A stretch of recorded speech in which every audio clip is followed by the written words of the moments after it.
আবারও মাঠের মধ্যে মেজাজ হারালেন তামিম ইকবাল। অ্যালেক্স হেলসের পর এবার মাঠে সাব্বির রহমানের উপর মেজাজ দেখালেন তামিম ইকবাল। ব্যাট করছিলেন তামিম ইকবাল, বাউন্ডারি লাইনে ফিল্ডিং করছিলেন সাব্বির রহমান। তামিমের মারা একটি শট সাব্বিরের কাছে গিয়ে গেল এবং তিনি সিঙ্গেল নিলেন কোনো দ্বিধা ছাড়া। এতপর ঘটল সেই অনাকাঙ্ক্ষিত ঘটনা।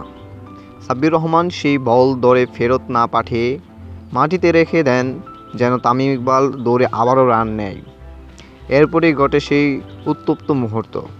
সাব্বিরের দিকে গিয়ে তামিম হুমকি দেন, একদম আমার সাথে বেশি লাগতে আসিস না। এর আগে অ্যালেক্স হেলসের সাথেও মেজাজ হারিয়েছিলেন তামিম ইকবাল নিঃসন্দেহে। তামিম ইকবালের এমন মেজাজ হারানো কীভাবে দেখছেন আপনি? নিঃসন্দেহে সাব্বির রহমান এটা ক্রিয়েটিভিটির সাথে করছিল, কিন্তু তামিমের এমন বেয়াদবিপূর্ণ আচরণ ক্রিকেট ভক্তদের জন্য অত্যন্ত দুঃখের। কারণ হচ্ছে একজন ফিল্ডার করতেই পারে, সেজন্য একজন ফিল্ডারকে এভাবে হুমকি দেওয়া এবং তার দিকে তেড়ে যাওয়া অন্তত বেআইনি।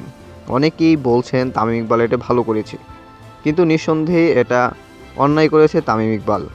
সাব্বির রহমান তার থেকে জুনিয়র ছিল, সেজন্য তাকে বুঝিয়ে দিতে পারতো বা না কিছু বললেও চলতো।